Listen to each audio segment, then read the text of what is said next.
Hi everyone, welcome back to Discover and Learn. Today I'm going to start off with an example. I'm going to give you a very personal example and I'm going to speak about it in two different ways. Okay, and for a purpose. So, example number 1. My daughter always asks me for biscuits and chips to eat as a snack. And I always tell her that it's very unhealthy. You should avoid chips and biscuits. But she doesn't listen to me.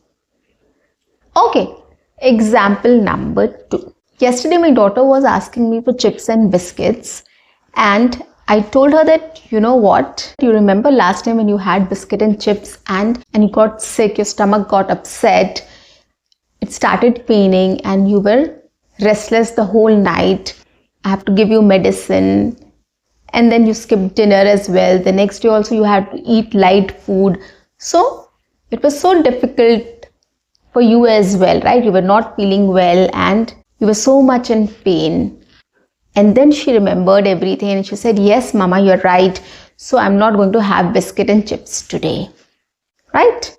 So these are the two examples I gave you. In the first example, I just simply told her that, it's very unhealthy. You should not eat chips and biscuits. Right? Or very occasionally you should eat. But she didn't listen to me. She was not ready to accept the fact. But the second case, when she asked me biscuits and chips, what I told her, I just gave a reference to her that last time when she had that, how difficult was it, right? Her stomach was upset. She had stomach pain and the next day she has to eat simple food and she has to take medicines also. And then she remembered the whole thing and she was like, yes, you are right, Mama, I'm not going to eat it now.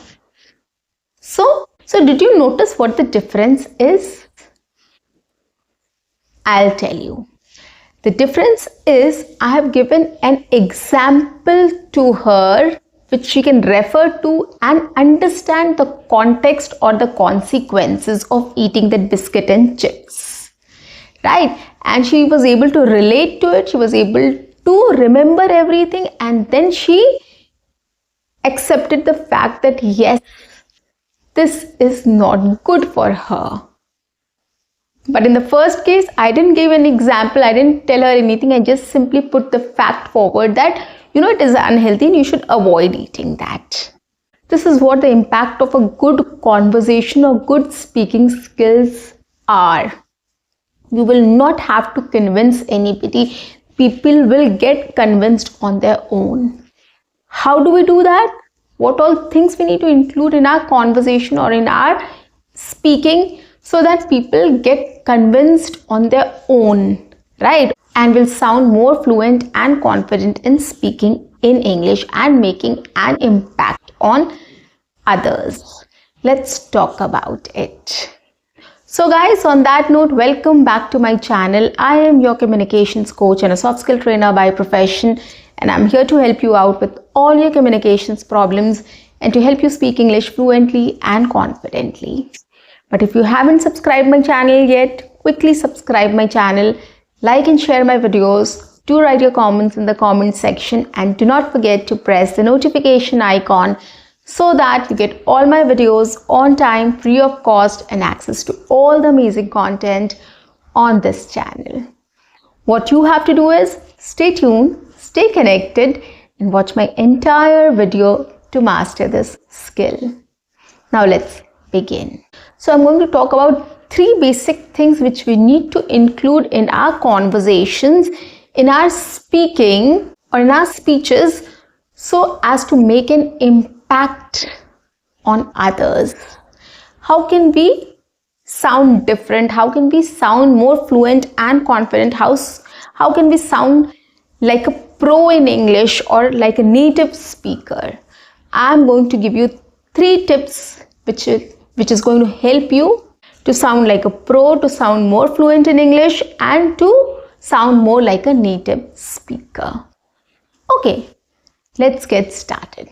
So the first one, as my example suggested, that I gave a reference. I gave a real life situation to her. So citing an example from your real life makes an impact. Don't come up with any imaginary situation or imaginary example which people can't believe in. Don't take all those things, right? Don't take it from any movie or any fictional story which you have heard and you just cite that example. Don't do that. If it is personal, with your own experience, that will make much better impact than anything else. So whenever you speak to people, when you are talking about any topic in English or you're having a discussion on any topic in English, try to come up with small examples to quote there. And it helps big time, guys. It really helps. If people are not convinced with what you're saying, at least by listening to your example, they will definitely get convinced and definitely they'll understand that you are right.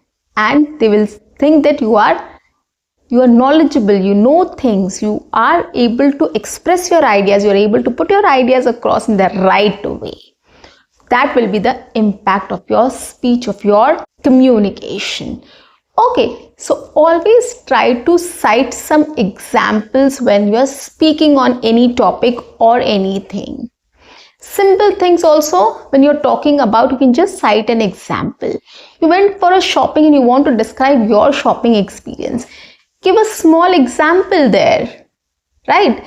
You found the store very good and your experience was wonderful.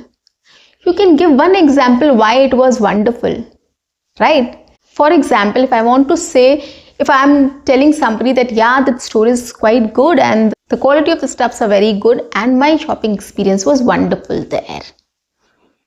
Okay, and then I'll give you an example. Like, when I went to the store, I was not able to find the stuff which I was looking for.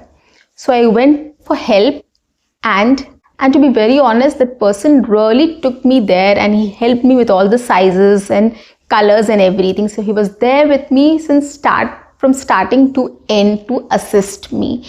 And I really appreciate that.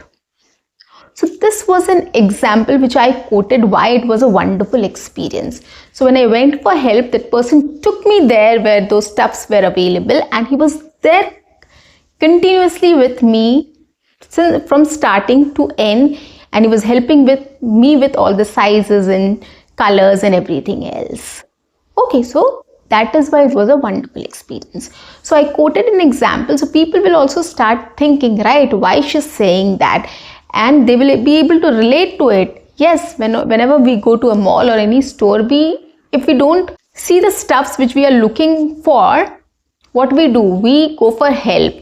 If there's no help available, we leave the store, right?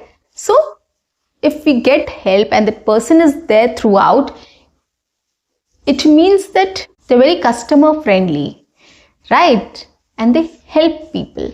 And then people will be able to relate to it that yes, of course, when we go to any store, we really look for help and we need help, right? And if somebody is there, we're very happy to visit that store.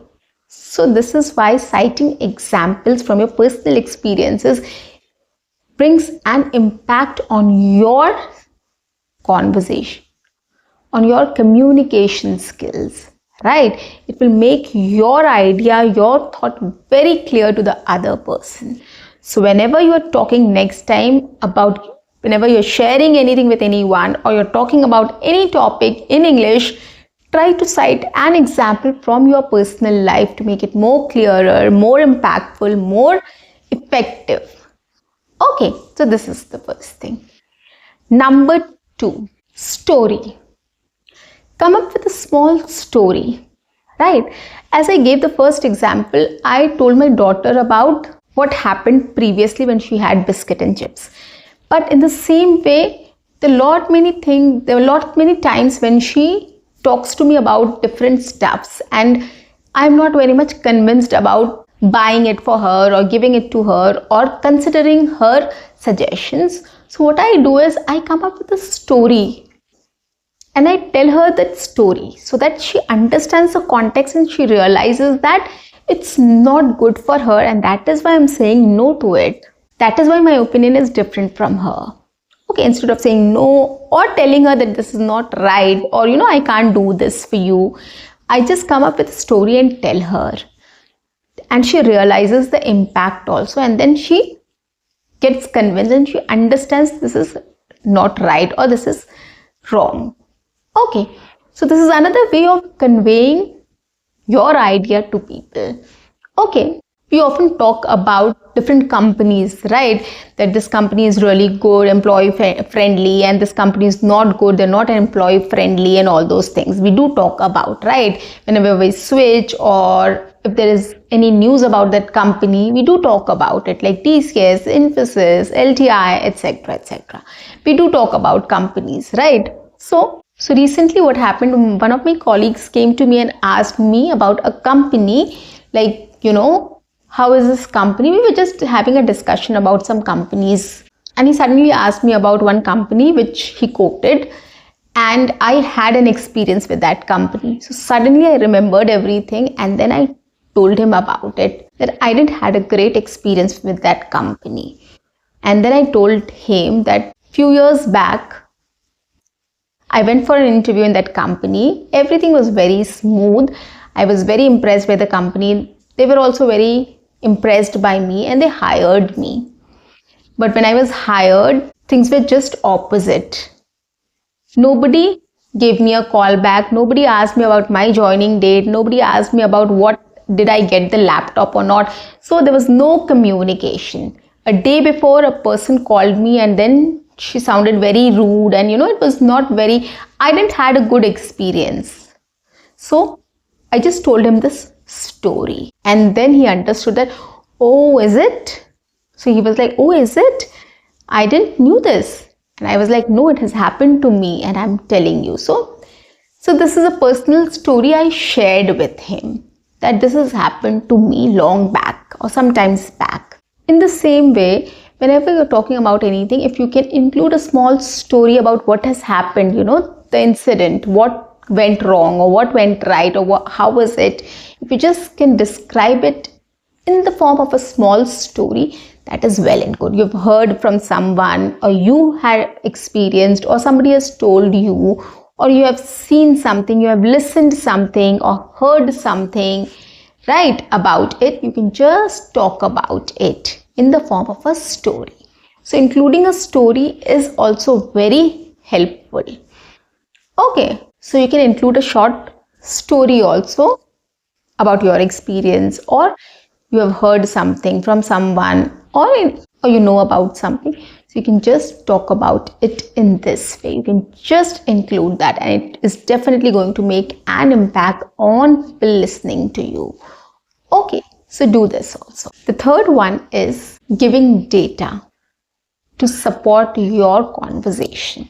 Now, data can be anything. It can be in numbers, it can be in statistics, it can be in percentage, anything, whatever you feel like. You can just give the data to support your argument, to support your statement, to support your conversation, to support your speech, or what you're speaking about. Okay, so data are always very helpful. But for this, you have to have knowledge on that subject. So that is why listening to different podcasts and different topics which are going on is very much important. Okay, when you listen to all those things, you will have data to support your views, to support your argument, to support your conversation.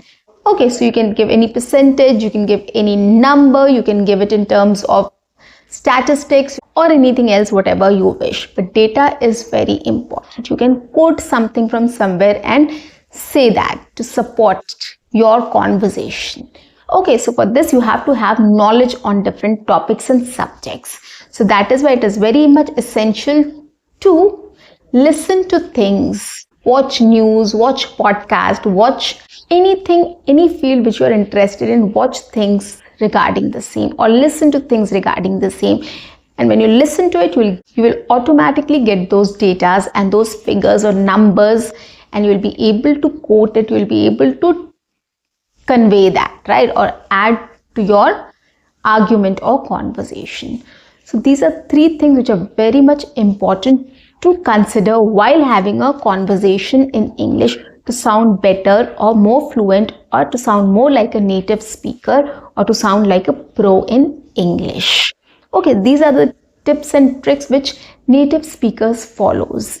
And when they speak to people, they have enough examples or enough stories or enough data to support their conversations to sound more fluent in speaking in English and to sound more knowledgeable, effective and efficient in speaking in English. And that is why we say that the communication skills are too good, because everybody is able to understand them very clearly and very effectively or efficiently, right? So include these things in your conversation next time when you're speaking to people, and you'll see a lot of difference in your communication. So guys, that's it for today. I'll see you in my next session. Until then, keep learning, keep speaking, keep watching and keep exploring. See you. Bye-bye and take care.